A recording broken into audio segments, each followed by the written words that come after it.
The notification sound cut through the silence of my apartment at 6:47 a.m. Launch day. The app we'd been building for 18 months was going live in 13 minutes. 1 million users queued up. $12 million on the line. My phone wouldn't stop buzzing. 17 missed calls, 43 unread messages, all from the same person, Ethan. The last message made my blood run cold. API completely down. Security protocol locked. I don't know the override codes. Margaret, I need the master authentication sequence. Now, the master authentication sequence, the one I'd written. The one I'd explained to him 6 times during his training. The one thing standing between launch success and total catastrophic failure. My finger hovered over the delete button on my phone. Everything I'd built, everything I'd sacrificed. Everything they'd taken from me and handed to him on a silver platter. One tap, that's all it would take. Before we dive into how everything fell apart, we're on a journey together here. We just hit our second milestone, and now we're reaching toward 3,000 subscribers. If stories about what really happens behind the scenes in tech speak to you, the subscription button is right there. Now let me tell you how we got to this moment. My name is Margaret Chen, and until that morning I was the principal software architect at Apex Digital Solutions. Principal software architect. The title sounds impressive, but what it really meant was that I built the foundation everyone else got to build their careers on. I grew up in a regular middle-class household in Portland. My parents ran a small bookstore. Nothing fancy, nothing difficult, but they taught me something crucial. My mother used to say, money doesn't make you understand people, listening does. She'd spend hours with customers understanding what they needed, why they needed it. That's where I learned empathy. That's where I learned that behind every request, every question, every frustration, there's a human being trying to solve a problem. That empathy made me a great mentor. It also made me the perfect person to exploit. But I'm getting ahead of myself. To understand why my finger was hovering over that delete button, why I was about to let $12 million burn, you need to understand how I went from being the architect of Apex's biggest project to becoming invisible in my own creation. 18 months before launch day, the conference room on the 42nd floor, floor-to-ceiling windows overlooking downtown Seattle, rain streaking down the glass like tears the city hadn't earned yet. James Whitmore, our CEO, stood at the head of the table. Silver hair, expensive suit, the kind of smile that made investors open their wallets and employees nervous. We're building something revolutionary, he announced. A financial wellness app that uses AI to predict and prevent personal financial crises before they happen. Debt spirals, overspending patterns, investment risks. We catch them before they catch our users. The room buzzed with excitement. I felt it too. This was the kind of project that could actually help people. My parents had struggled during the 2008 crisis. Their bookstore nearly went under. An app like this could have helped them, could help millions like them. Margaret, James turned to me. You've been with us for 8 years. Your work on the secure payment infrastructure for the Livingston account was brilliant. I want you to architect this entire project. 8 years. I'd started as a junior developer, worked my way up through pure technical skill and an ungodly number of 16-hour days. I'd built systems that processed billions in transactions without a single security breach. I trained 11 developers who'd all moved up while I stayed put building the next foundation. But this was different. This was mine from the ground up. I'm in, I said. James smiled. Good, you'll need a team. We're hiring aggressive talent. I want the best. Over the next month, I interviewed 47 candidates. Most were qualified, some were brilliant. Then Ethan Riverside walked into the interview room, 26 years old. Stanford graduate, 2 years at a startup that got acquired by Google. Resume sparkled like morning frost. Handshake firm, eye contact steady. Confidence radiating from every pore. I've reviewed your technical specs for the project, he said, settling into the chair across from me. Impressive foundation work. If I join the team, I'd want to focus on the user-facing algorithmic applications. That's where the real innovation happens. Not I'd be excited to contribute or I'd love to learn. He'd already decided what his role would be. The foundation is the innovation, I replied calmly. Everything else is decoration on a house. If the house isn't solid, the decoration doesn't matter. He laughed, not a dismissive laugh, a charming one. The kind that said, I hear you, but I know better without actually saying it. Of course, but users don't see the foundation, they see the interface, the experience. That's what I'm good at. I hired him anyway. His technical skills were undeniable, and I thought I could mentor that arrogance into team collaboration. That empathy my mother taught me. I looked at Ethan and saw someone who could grow, could learn humility through experience. I saw a mentoring opportunity. I should have seen a warning sign. The first 3 months were smooth. I designed the core architecture, the security protocols, the API infrastructure, the data encryption layers, the authentication systems, everything that would keep 1 million users' financial data safe from breaches, manipulation, system failures. Ethan worked on front-end integration. He was talented, no question, fast coder. Clean syntax, eye for user experience, but he'd constantly push back on security measures.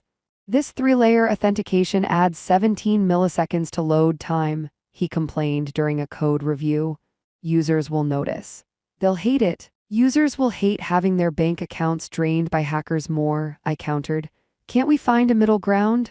Security isn't about middle ground, it's about walls, strong ones. He'd nod, agree. Then submit code that tried to work around my protocols anyway. Every time I'd pull him aside, not in front of the team, one-on-one, explaining why each security layer mattered, walking through breach scenarios, showing him data from financial hacks, teaching him that invisible protection was still protection. You're right, he'd always say. I get it now, thanks for taking the time to explain. And I'd feel good. Like I was doing what a mentor should do, shaping not just his code but his understanding. Month 6, James called me into his office. Margit, the project's ahead of schedule. That's remarkable. We have a good team. Ethan's been impressing everyone. His presentations to the investor board have been phenomenal. Something cold touched my spine. Presentations. I wasn't aware he was presenting to investors. James waved his hand casually. Oh, just a couple of update sessions. You were deep in the infrastructure work. Didn't want to pull you away for dog and pony shows. Ethan volunteered to handle the client-facing updates. Client-facing? The word sat wrong in my gut. The infrastructure work is the project, I said carefully. Maybe I should be presenting that. And you will at launch. Right now, investors want to see the sexy stuff. The AI algorithms, the interface, the user experience. Ethan's great at making that exciting. You focus on making sure it all works, that's your strength. My strength. Making things work while someone else made them exciting. Month 9. The team had grown to 14 developers. Ethan started running the daily stand-up meetings. Not officially, it just sort of happened. I'd arrive at the conference room and he'd already be at the whiteboard mapping out the day's priorities. The team would be engaged, laughing at his jokes, energized by his enthusiasm. Morning, Margit, he'd greet me. I was just outlining the sprint goals. Anything to add? Anything to add to my own project, but the team was productive. Morale was high, code was shipping. I told myself ego didn't matter, results mattered. I told myself a lot of things that weren't true. Month 12, performance review season. I walked into my review expecting recognition. Maybe a promotion, lead architect, vice president of engineering. Something that reflected that I was building the most important project in company history. James sat across from me, folder open. Margit, your technical work continues to be excellent. Thank you. However, there are some concerns about your leadership presence on the project. The air conditioning felt suddenly cold. Leadership presence? Several team members have mentioned that Ethan provides clearer direction, more inspiration, better communication. Ethan reports to me. On paper, yes, but leadership isn't about org charts. It's about influence, impact. Ethan's become the face of this project internally and externally. My hands gripped the armrests. I designed every critical system, the security infrastructure, the data architecture. The scalability framework, that's not leadership. It's technical execution, which is valuable, but vision, communication, stakeholder management, those are leadership. That's where we need to see growth from you. They were using my own work against me. I'd been so focused on building something perfect, something secure, something that would actually protect people that I'd let someone else take credit for the vision. What does this mean for my role? I asked quietly. You remain principal architect, no changes, just feedback for development. No changes, no promotion, no recognition. I walked out of that office and went straight to the bathroom. Locked myself in a stall, didn't cry, couldn't cry, just sat there numb. Month 15, the application was in beta testing. 10,000 users. Feedback was phenomenal. The AI algorithms were predicting financial issues with 87% accuracy. The interface was intuitive. The security was airtight. I'd built something I was proud of, something that worked, something that mattered. Then James sent the company-wide email. Excited to announce that Ethan Riverside is being promoted to lead developer on the financial wellness app project. Ethan's vision and leadership have been instrumental in bringing this innovative product to life. His dedication and technical excellence embody everything Apex stands for. Lead developer on my project. The email continued. Ethan's promotion comes with a significant compensation increase reflecting his expanded responsibilities and contributions to our success. I found out later through office gossip that significant compensation increase meant $80,000. $80,000 for the person I'd mentored. My own inbox pinged. Email from James, private this time. Margaret wanted to personally thank you for your contributions to the project. Your technical foundation work has been essential. As a token of appreciation, we're sending you a gift basket. Should arrive this afternoon. A gift basket? I stared at those words until they stopped meaning anything. The basket arrived at 3 p.m. Gourmet chocolates, fancy crackers. A wheel of imported cheese, a card. Thanks for your hard work, Apex leadership team. $42.73. I looked it up online. That's what my contribution was worth. I should have quit that day. Updated my resume, started interviewing. Any company would have hired me. My skills were in demand. My track record was solid, but I didn't quit. Want to know why? Pride. Stupid, stubborn pride. I wanted to see the launch. I wanted to watch this application go live. I wanted the satisfaction of knowing that when it succeeded, when it helped people, when it did exactly what it was designed to do, I'd know the truth. I built that. The truth didn't matter to anyone else, but it would matter to me, so I stayed. I worked. I ran final security checks. I optimized the API responses. I built redundancies for the redundancies. I made sure every single line of code could handle the load of 1 million users hitting the system simultaneously. And I trained Ethan. That's the part that hurts most. Even after the promotion, even after the gift basket, even after watching him accept credit for my work in presentation after presentation, I still trained him. Because that's what mentors do.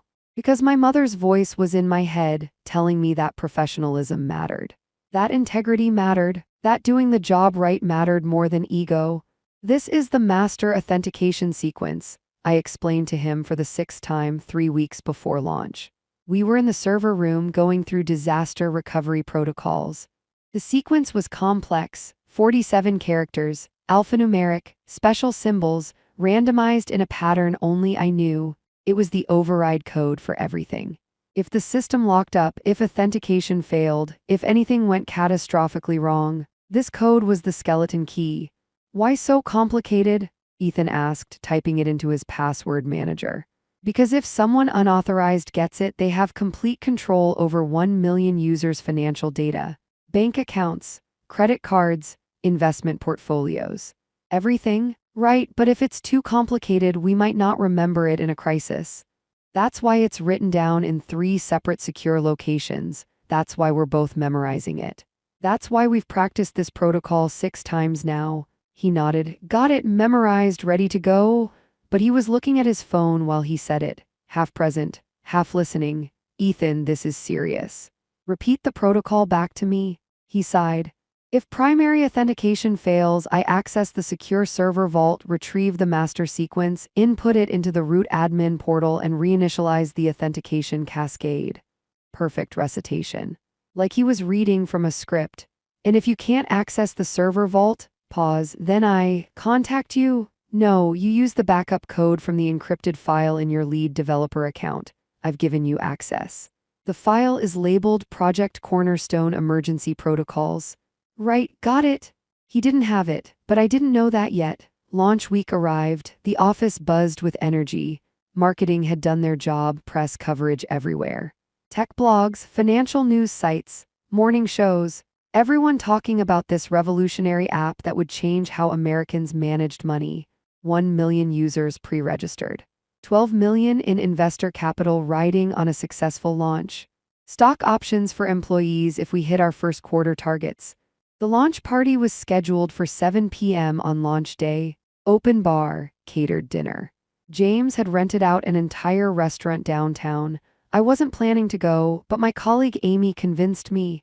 "You built this thing," she said. "You deserve to celebrate." So I bought a new dress, nothing fancy, simple black. Professional, I wasn't trying to compete with the spotlight, just wanted to exist in the same room as my success. Launch day, March 17th. I remember because it was St. Patrick's Day. The office was decorated with green streamers someone thought were festive. I arrived at 5 a.m., ran final checks, every system green, every protocol tested, every redundancy verified. The application would go live at 7 a.m. Pacific time. Peak morning routine for East Coast users. They'd check their phones over coffee, download the app, start protecting their financial futures. At 6:30 a.m., I went to the break room, made coffee, watched the Seattle sunrise through the window, felt something close to peace. My phone rang. "Amy, Margaret, where are you?"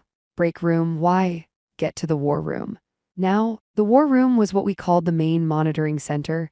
12 screens displaying every metric. System health, user traffic, API responses, database loads. I ran, coffee forgotten. The war room was chaos. 7 people clustered around screens, all showing red. What happened? I pushed through to the main console. Amy pulled up the logs. API authentication failed at 6:42 a.m. 14 minutes ago. Everything's locked down. Users can't access the app. New downloads can't complete registration. The whole system's frozen. My hands were already moving, pulling up diagnostics, checking the authentication cascade. "This doesn't make sense," I muttered. "We tested this 300 times. The authentication system is solid." "Something triggered the security lockdown," Amy said. "It thinks there's a breach attempt." I dove deeper into the logs. There, a pattern I recognized. "Someone tried to push a code update," I said slowly. At 6:38 a.m., 4 minutes before launch, the update had incorrect security certificates. The system interpreted it as a hack attempt and locked everything down. Who would push an update 4 minutes before launch? We both knew the answer before the logs confirmed it. Ethan, Riverside, lead developer. He tried to update the front-end interface. A minor tweak to the welcome screen, wanted it to be perfect for launch, wanted his mark on the final product. But he'd used his personal development certificate instead of the authorized production certificate. A rookie mistake. The kind I'd taught him to avoid in month 2. The system did exactly what I designed it to do. Rejected unauthorized changes, locked down to prevent breach, protected the users, protected them so well that now none of them could access the application. I pulled out my phone, called Ethan, straight to voicemail, called again. Voicemail. Texted, "Need you in war room immediately, authentication crisis." Checked the clock. 6:51 a.m., 9 minutes to launch. "Can you override it?" Amy asked. "Yes, but I need Ethan to confirm the shutdown first. He's lead developer. Protocol requires his authorization for emergency overrides." Stupid protocol. Protocol I'd written myself because I thought having checks and balances mattered. Because I thought the lead developer should be accountable. 6:53 a.m., my phone buzzed. Text from Ethan, "Stuck in traffic, bridge accident, what's wrong?" My fingers shook typing the response. "You pushed unauthorized code, system locked. Need you to authorize emergency override now. Can't you just do it? Need your authorization code." 3 dots. He was typing, stopping, typing again. Then, "What authorization code?" Ice in my veins. "The lead developer emergency authorization. In your account settings. Project Cornerstone protocols." Hold on. 6:56 a.m. The war room was silent except for the hum of servers and the pounding of my heart. 6:57 a.m. "Ethan, I can't find it. Can you just tell me the code?" My turn to type. Delete. Type again. "It's unique to your account. System generated when you were promoted. You should have it saved." I don't. "I never saw this. Can we skip this step?" No, we couldn't skip this step. Because I'd built this system with layers and checks and protocols, because security mattered, because protecting people mattered, because doing things right mattered. 6:58 a.m., James burst into the war room. Why is the countdown showing system errors? Authentication lockdown, Amy answered. Margit's working on it. James looked at me. Fix it, working on it. We have investors watching, press waiting, 1 million users queued, fix it. 6:59 a.m. My fingers moved across the keyboard. There was a backdoor. There was always a backdoor. I'd built one because I'm not stupid, because I knew that protocols sometimes failed, because I knew that in a real emergency someone needed to be able to act. That someone was me. I could override Ethan's authorization requirement. I could access the master authentication sequence. I could unlock the system. I could still make this launch happen. My hands hovered over the keys. 7 a.m. Launch time. Notifications started flooding in. User complaints. Confusion, frustration. The app everyone had been waiting for wasn't working, wouldn't open. Showed error messages. My phone buzzed continuously. Ethan, 17 missed calls now, I answered. Margit, thank God, I'm still 20 minutes out. Traffic's not moving, you need to override this. Use the master authentication sequence. I need to verify this is you, I said calmly. Security protocol. Are you kidding? You called me, you know it's me. Verify anyway. What's the master authentication sequence? Silence. Then I don't have it in front of me. You should have it memorized. We practiced 6 times. I know, I have it written down in my desk. I'm not there. You have it in your password manager on your phone. More silence. Longer this time. Ethan, tell me you have the master authentication sequence. I thought it was in my password manager. I can't find it. I must have. Maybe I didn't save it properly, but you have it. Just use your access. 7:03 a.m. The investors were calling James. James was yelling at someone. Amy was watching me with wide eyes. Margit, Ethan's voice cracked, please. I messed up. I know I messed up, but we can fix this. You can fix this. Just unlock the system. We'll deal with the protocol stuff later. Please. 18 months of work, every late night, every weekend. Every skipped dinner, missed date, abandoned hobby. Every brilliant solution. Every elegant line of code. Every security measure that would protect people like my parents. All of it sitting in my hands. And the person who got promoted. Who got $80,000. Who got credit and recognition and the title. He couldn't remember the password. Margit, are you there? I'm begging you. I know things haven't been fair. I know you deserved more recognition. But don't let this fail because of that, please. He thought this was about fairness, about recognition, about ego. It wasn't. It was about trust. I trusted that if I did good work, it would matter. I trusted that mentoring someone would create mutual respect. I trusted that building something solid meant more than presenting something flashy. Every trust had been broken, except one. I trusted my own work. I knew this system. I knew every line of code. I knew every protocol. I knew exactly what would happen if I unlocked it now. The system would work. The launch would succeed. Users would love it. Investors would profit. James would celebrate. Ethan would be the hero who led the team through a crisis. And I would still be the invisible architect. Still be the technical executor. Still be worth a gift basket. Or I could let it fail. I could walk away. Delete my access. Let the security protocols I built do exactly what they were designed to do. Protect against unauthorized access. Even if that unauthorized access was supposed to be authorized. $12 million, 1 million users. 18 months of work, all of it burning because the lead developer couldn't remember the password. My mother's voice in my head. Empathy means understanding what people need. What did people need? Did they need this app? Maybe, probably. It was good work, it would help people. But did they need it from a company that valued presentation over substance? That promoted politics over competence? That gave gift baskets to architects and promotions to presenters? Did I need to save people who'd never valued me? 7:05 a.m. I closed my laptop. Margit, Amy's voice, careful, concerned. I stood up, picked up my bag. Margit, what are you doing? James, now not concerned. Demanding. I looked at him, really looked at him, saw what I should have seen 18 months ago. The system is working exactly as designed, I said. It's protecting against unauthorized access. Until the lead developer can provide proper authentication, it will remain locked. That's the protocol. Override the protocol? The protocol exists for a reason. Security can't be overridden just because it's inconvenient. This is $12 million. This is our company's future. Then maybe the lead developer should have taken his training seriously. James's face went red. You're fired. You hear me? You're fired? I nodded. Good, that makes this easier. I pulled out my phone, opened the admin portal, looked at James one more time. For what it's worth, the application is brilliant. I built something that would have actually helped people. That mattered to me, but you can't launch it without me and I won't launch it for you. My finger tapped the screen, 3 confirmations. Are you sure? Yes. This will delete all administrative access. Yes, this action cannot be undone. Yes, the screens around the war room all flashed red, then black. System administrator access removed. Master authentication protocols deleted. Emergency override capabilities terminated. The application wasn't just locked now, it was sealed. A fortress with no key because I'd just thrown the key into the ocean. Someone could rebuild access. Eventually, maybe. If they could break through every security layer I'd spent 18 months perfecting. Good luck with that.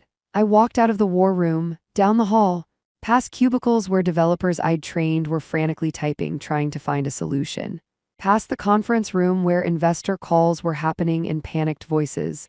Past my own desk. 8 years at this company. I didn't take anything, didn't want anything. Into the elevator, down 42 floors. Out into Seattle morning rain. My phone was exploding. Calls, texts, emails, threats of lawsuits, promises of police involvement, desperate pleas from Ethan. I turned it off, walked to a coffee shop 3 blocks away, ordered a latte. Sat by the window, watched the rain. My hands should have been shaking, my heart should have been racing. I just destroyed $12 million of investor money, denied 1 million users an application they wanted, ended my career at Apex. Possibly ended my career in tech entirely, but all I felt was calm. I'd spent 8 years building foundations for other people to stand on. 18 months building something perfect for someone else to take credit for. Every day choosing professionalism over pride, protocol over ego, the right thing over the easy thing, and where had it gotten me? A gift basket. The coffee shop door opened. Amy walked in, spotted me, sat down across from me. That was insane, she said. Probably. They're threatening legal action. Let them. You deleted everything, everything. She sat back, studied me, then started laughing. Not mean laughter, not mocking, just pure, exhausted, disbelieving laughter. 18 months of work gone because Ethan couldn't remember a password. He didn't value the training enough to retain it. They didn't value you enough to promote you. I sipped my coffee. No. They didn't. Amy pulled out her own laptop, opened it, started typing. What are you doing? I asked. Updating my resume. If you're out, I'm out. Amy, you didn't do what I did. You still have a job. A job working for people who gave you a gift basket. No thanks. She kept typing. Also, I'm telling you this as a friend. What you just did, that's going to be legendary. Every underpaid, overlooked, undervalued developer in this city is going to hear this story and cheer. Or think I'm unprofessional.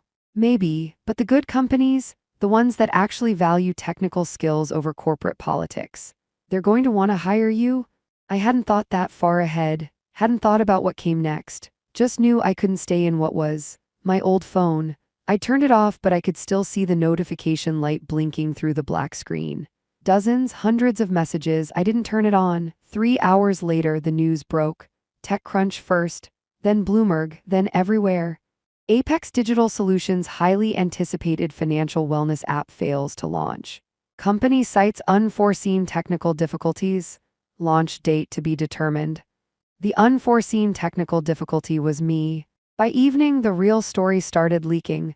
Companies like Apex never stay quiet. Too many people. Too many egos. Someone always talks. Sources say lead architect deleted critical security protocols in dispute over compensation and recognition. Not quite accurate, but close enough. My personal email started filling up. Not threats this time. Job offers. 15 in the first day, 30 by the end of the week. We admire your commitment to security protocols and professional integrity. Your technical skills and principled approach would be valued at our company. We're looking for senior architects who understand that foundation matters. Foundation matters. 2 weeks after the failed launch, I met with a lawyer. Not because I wanted to sue, because I expected to be sued. She reviewed everything: my employment contract, the non-compete clauses, the intellectual property agreements. The events of launch day, they have no case, she said finally. You were fired before you deleted access. You weren't an employee at that point. You had no obligation to provide them with anything. I built those systems as their employee, and those systems still exist. You didn't delete the application, you didn't destroy code, you removed your own administrative access, which as the principal architect you had the right to do. What about the users, the investors? What about them? The company made decisions about leadership and compensation. Those decisions had consequences. That's business. Business, cold word for what happened, but accurate. Apex never sued. Probably because their lawyers told them the same thing mine told me. Probably because a lawsuit would mean discovery, would mean depositions, would mean every email, every performance review, every gift basket becoming public record. They rebuilt access to the application eventually. Took 4 months. Had to hire an entirely new security team. Cost them another $8 million on top of the 12 they'd already lost. The app finally launched 8 months after the original date. Reviews were mixed. The security had been weakened to make it easier to manage. Breaches happened within the first month. Small ones, enough to scare users. It failed, quietly. The way most tech projects fail, not with explosion but with a whimper and a pivot to something else. Ethan left Apex 3 months after the failed launch. Took a position at a startup in San Francisco. Still lists himself as lead developer for revolutionary financial app on his LinkedIn. Doesn't mention that the app never successfully launched. Doesn't mention the password he couldn't remember. James retired last year. Apex was acquired by a larger firm. The acquisition price was less than they'd hoped. The failed launch had damaged investor confidence. And me, I took a position at a smaller company, 50 employees based in Portland. Near where I grew up, near my parents' bookstore, which they still run. I'm the chief technology officer. I have actual authority. I make decisions about architecture and security and protocols. When I train developers, they listen. When I explain why something matters, they value that explanation. My compensation is fair, better than fair. Nobody gives me gift baskets. Sometimes I think about that morning, wonder if I should have handled it differently. Been more professional, more forgiving, more understanding of Ethan's mistakes. Then I remember that empathy goes both ways. I understood Ethan's position, his inexperience, his oversight, his panic. Nobody understood mine. My mother asked me once if I regretted it, deleting access, letting the launch fail. $12 million is a lot of money to burn, she said. It wasn't my money, I replied. It was investor money. They chose to invest in a company that valued presentation over competence. That's on them. But the users, the people who needed the app, that one stung, still does. I built something that would have helped people, I said. But it would have been built on a foundation of disrespect. Eventually that foundation would have cracked. Better it failed fast than failed slowly while people depended on it. She nodded, understanding, the way she always understood. Besides, I added, I'm building it again, here at a company that values the work. Because that's the thing about foundations, about architecture, about building things that matter. The foundation itself is portable, the skills, the knowledge, the understanding of how to build things right. Those belong to me. Apex owned the code I wrote, the specific implementation, the particular application, but they never own my ability to build, my knowledge of architecture, my understanding of security. They never owned me. That's what I learned in the war room. That's what I understood when my finger hovered over the delete button. I could build that application anywhere, for anyone, for myself if I wanted. But I couldn't get back self-respect once I'd traded it away. The tech industry likes to pretend it's a meritocracy. That good work gets rewarded, that talent rises. Sometimes it does, often it doesn't. Sometimes the person who presents the work gets more credit than the person who does the work. Sometimes gift baskets are considered adequate compensation for 18 months of brilliance. Sometimes lead developers forget passwords and architects delete access and $12 million burns. That's the real story behind the headlines. If these stories matter to you, if you want to hear more about what really happens when the presentation ends and the reality begins, that subscribe button is still there. We're building something here, no gift baskets, just truth. The application I built at my new company launched 6 months ago. No crashes, no security breaches, no forgotten passwords. Because the people who built it are the people who lead it, and nobody succeeds on a foundation they don't respect. My name is Margaret Chen, I'm a builder, and I only build on solid ground now. Even if that means sometimes burning down houses built on sand, especially then.